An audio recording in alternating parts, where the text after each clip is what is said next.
السلام عليكم، شو اخباركم؟ حلقه جديده. هذه الحلقه راح نتكلم فيها عن نبوخذ نصر، رابع الملوك واكثر الملوك تجبرا بالارض، الملك اللي بنى جنائن المعلقه، الملك اللي قدر يخلي بابل اقوى بلد بذيك الفتره. خلونا نبلش. نصر عام 634 قبل الميلاد. حلو.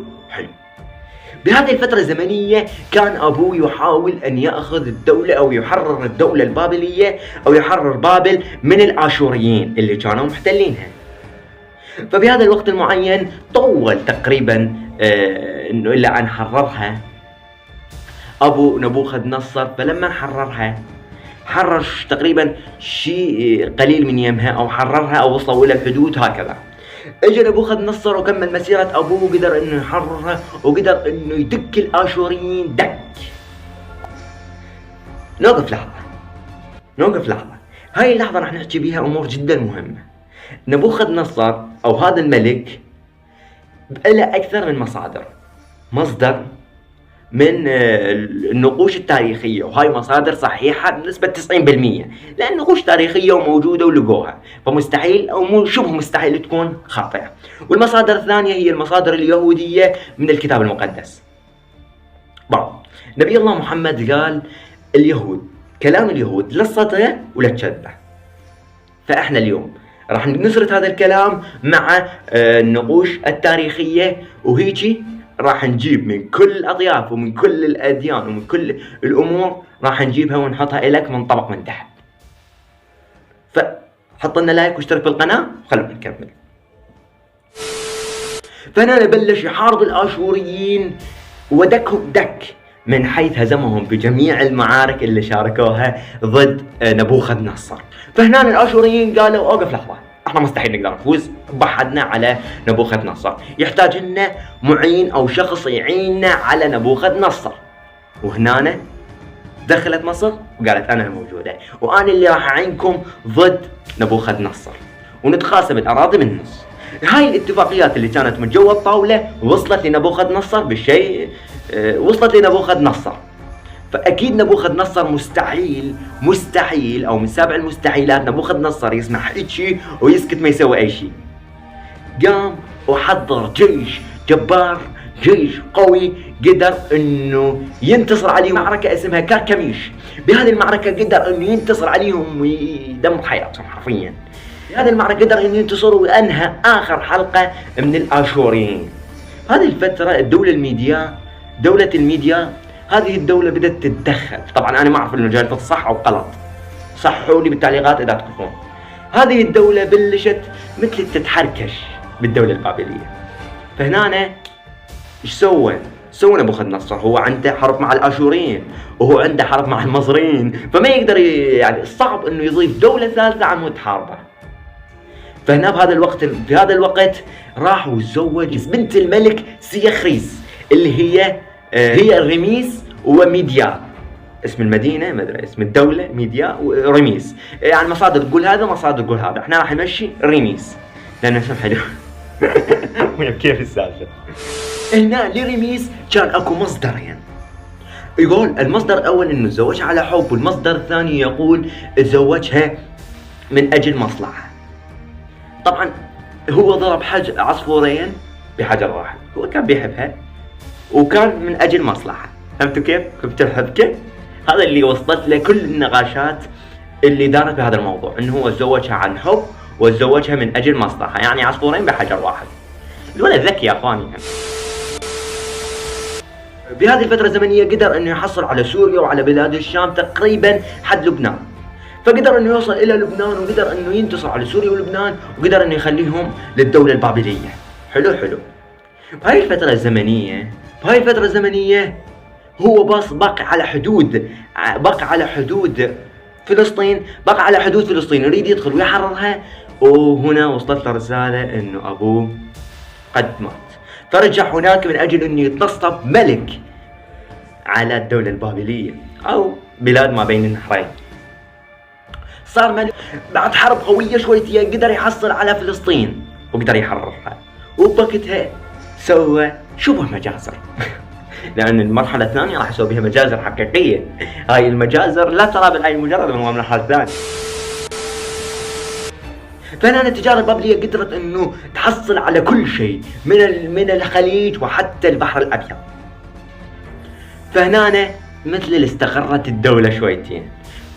وبهذا الوقت مرته رميس كانت ضايجة لأنه بابل تختلف عن مدينتها كانت كلها جبال وخضار وشلالات وغيرها. أما بابل كانت شبه صحراوية، شبه صحراوية، يعني قليل تلقى بيها الخضار والأشجار، فبنى إلها الجنائن المعلقة. هسه تقول لي كيف قدر يوصل المي للجنائن المعلقة؟ حسسوني إنه هذا سؤال وجودي، يعني حرفيا كل الدراسات تقول إنه ما كانوا يعرفون بنظرية راخميديس، هذه النظرية اللي بطريقة معينة تقدر توصل المي ويقدر من يمها تنزل، بطريقة معينة تقدر تصعد المي. وبنى سورين، سور داخلي وسور خارجي. السور الخارجي كان ضخم والسور الداخلي كان ضخم، وكان حصن حدود الدولة بشكل جدا قوي بهذه الفترة الزمنية. ولكن هذه الفترة الزمنية البسيطة ما طولت. ايش صار؟ المصريين هجموا وقدروا ينتصرون على نبوخذ نصر، واخيرا المصريين قدروا ان ينتصرون على نبوخذ نصر وقدروا ياخذون من يمه فلسطين. يا اخوان هنا فلسطين صارت خارج نبوخذ نصر او مو يمه اصلا. طبعا انا لما اقول بلاد الشام انا اعتمد 3 دول، انا لما اقول الخليج انا اعتمد كذا دولة، انا لما اقول الدولة الفلانية يعني هو كان يحكم بشكل عملاق، يعني مو دولة ولا دولتين ولا 3. هذه فقط للمعلومة. لما قدروا ينتصرون عليه مثل اللي صار عند انتكاسة بالجيش، ولكن القائد الحازم هنا شو يسوي؟ يوقف كل شيء ويرجع يقوي جيشه، وهذا بالضبط اللي سواه. ولكن هذا الاعداد للجيش فطول هذه سنتين. طبعا سنتين موائي لاعداد جيش، ولكن طور الجيش بشكل عملاق. من العربانات الى الاسلحه الى قوه الجيش الى اعداد الجيش، كل هذا قدر انه يطوره نبوخذ نصر بفتره سنتين. حلو. في هذه الفتره دخل على فلسطين وقدر انه يحاصرها. تقول الروايات 7 سنين، وتقول الروايات انا من بحثت 7 سنين ويقال 13. اذا فترة زمنية، اذا عدة سنوات حاصر فلسطين، وبعد ذلك قدر يدخل لها ويسوي بها المجازر. طبعا اكو تفسير لهذا اللي يقول الله نزل مثل الانتقام على اليهود لانهم قتلوا نبي الله يحيى على ما تصورين، فيقتلون انتقام لانهم قتلوا نبي الله يحيى على ما اتصور. فالقتلوا بتلك تقريبا 70,000 يهودي.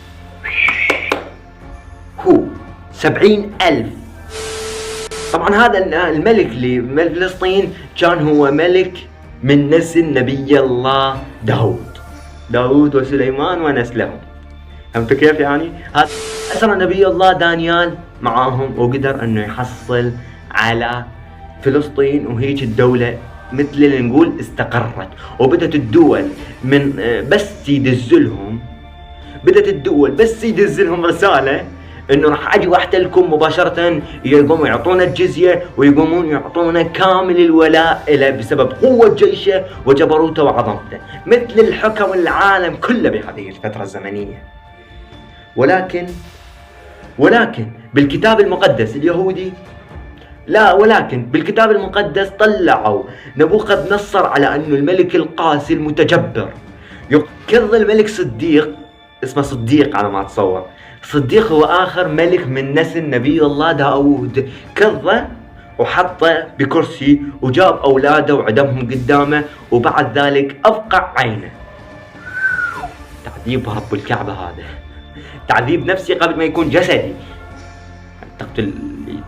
تقتل أولاده قدامه بعدين لا تعذيب نفسي قبل ما يكون جسدي.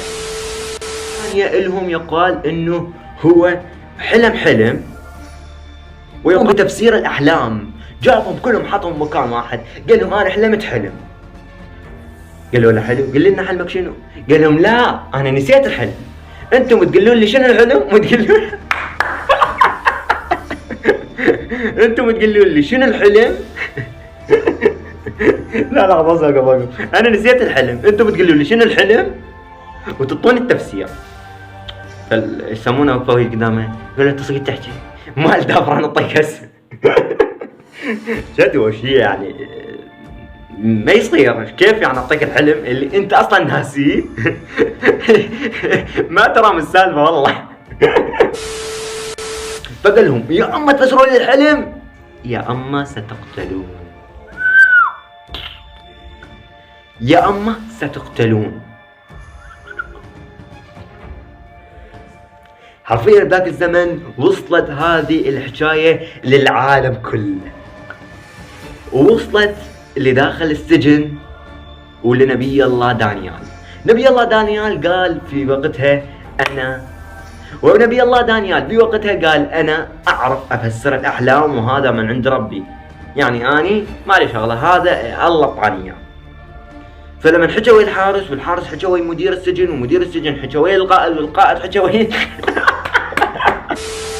وصلوا إلى نبوخذ نصر، ونبوخذ نصر قال لهم جيبوه. فلما اجى نبي الله دانيال، فأول ما دخل نبي الله دانيال على نبوخذ نصر ما سجد له. فتفاجئوا بنصر قال له ليش ما سجدت لي؟ قال له أنا معطي وعد لربي إنه ما أسجد لغيره. فقال له أنا أحب الأشخاص اللي يوفون بوعد أعطوه لربهم أو لأربابهم. فمن هاي ناخذ إنه نبوخذ نصر مو متجبر بالطريقة اللي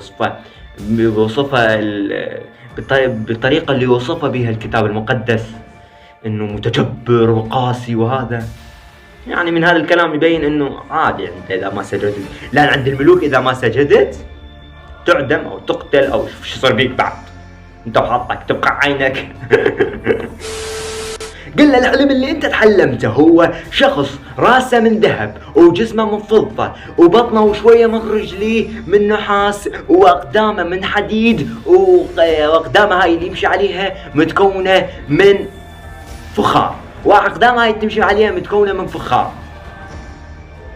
فينزل وانت منبهر من جمال هذا التمثال، ينزل صخرة، وهذه الصخرة تنزل من السماء ثم على رأسه وتسويه فتاته. وانت يجي ببالك بذيك اللحظة انه لو اجتمع الجن والانس لن يستطيعوا اعادة هذا التمثال كما كان. كلام قول الله. ثم بعد ذلك تصعد هذه الصخرة، ثم بعد ذلك تملي الأرض والسماء، وتقوم أنت ما تشوف أي شيء ثاني غير الصخرة والسماء. والتفسير إله أنه بآخر الزمان ستكون ألوان كثيرة، ألوان بمعنى طوائف كثيرة، وهذه الطوائف سينزل نبي أمي، وبعد ذلك سيفتت جميع الطوائف ويخلي الإسلام هو الدين الحق.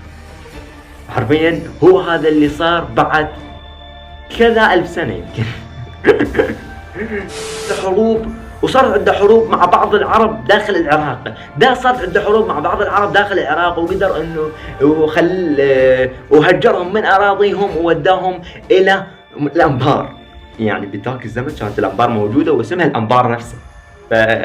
يا اهل الانبار الاسم محافظتكم مالتكم جدا قديم، من زمن نبوخذ نصر.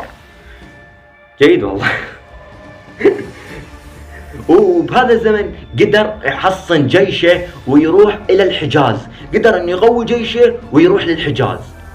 وبهذا الزمن سمع الملك عدنان بن سليمان انه نبوخذ نصر جايه. عدنان بن سليمان يكون جدي شو ايش في وين احنا وين محمد عدنان شعلي احنا وين؟ نعم، هو جد النبي محمد عليه السلام عدنان بن سليمان. أنا يعود نسبي لعباس عبد المطلب، ولو نرجع على نسبي تلقى عدنان هو جدي. فوالله فخر كبير إنه أنا يرجع نسبي ونبي الله إبراهيم ونبي الله آدم، كل هاي الأنبياء. فبالشي كلنا يرجع نسبنا لنبي الله آدم، يعني كلنا يرجع نسبنا لنبي ترى. بس الحلو إنه نبي الله سليمان. وأنا شلون يقول لك، أنا حاليا جاي أفتخر، أنا حاليا جاي أفتخر انه انا نسبي انا قريشي ويعود نسبي قريب من النبي محمد. يقول لك افتخرت قريش ان محمدا منها، وافتخر العرب ان محمدا منهم. فهمتوا يعني شلون صايره؟ هسه تقول لي انت اصلك يعني من السعوديه. لا حبيبي، انا اصلا من العراق، لان نبي الله ابراهيم بالعراق، وبعد ذلك ذهب الى فلسطين، وبعد ذلك يمكن راح الى السعوديه واستقر هناك بين الكعبه. فلما عرف عدنان جدي حصن قواته وتقريبا بال20,000 جندي، وقدر انه يصدى اليه، ولكن هزم وعاد الى مكة. وبعد ذلك قوة الجيش وقوة العرب قدرت انه تهزم نبوخذ نصر بشوية، وقدروا انه الاثنين مثل اللي يقول الاثنين انهزموا تدريجيا. كيف؟ هذا اسرى بعض الاشخاص وراحوا، هذول قدروا يحصلوا على ارضهم بقتلى مو هواية ولا شوية. من الاسرى طبعا من الاسرى ومعاذ، وهو كذلك جدي، هو ابن عدنان. بعد ذلك يقال انه اوحى الله لمريا ومرخية الى ان يودون معد الى حران بمكان امن، من اجل انه ما يموت عن مود يبقى، من اجل انه ما يصير له شيء. انا افتخر انه هذول اجدادي والله. بالكتاب المقدس يقال انه مات بعد جنون العظمه. شو جنون العظمة؟ هو الإنسان يصل إلى مرحلة جنون العظمة عندما يحس نفسه أنه هو عظيم، إلى أن يحس نفسه أنه هو ملك الأرض والشمال والشرق، وهذا يصل إلى مرحلة جنون العظمة ويموت بالجنون. وكل المصادر تقول أنه هو ما مات بالجنون. يعني هاي المعلومة شيلها دبها بالزبالة. يقال كل المصادر في النقاشات تقول انه ما مات بالجنون، ولكن ما حد يعرف كيف مات. وبعد ذلك هو يعني الموت علينا حق كلنا. مات الملك نبوخذ نصر، وترك اقوى وافضل واجمل واحلى واروع اروع بلاد في تلك الزمن، بلاد ما بين النهرين، وبلاد وبابل بجمالها وروعتها، تركها إلى ابنه. وبعد ذلك العصر الذهبي إلى أن انتهت الدولة البابلية، وهذا هي سنة الحياة، يعني تنتهي، ماكو شيء يبقى على حالة نهائية. فانتهت الدولة البابلية بعد كذا سنة من موت نبوخذ نصر. إلى هنا وصلنا نهاية الحلقة، أتمنى استفاديتوا، أتمنى استمتعتوا. أتمنى منكم لايك واشتراك للقناة، وهذا التعب كله جازونا إياه بلايك، ومع 100,000 مليار سلامة.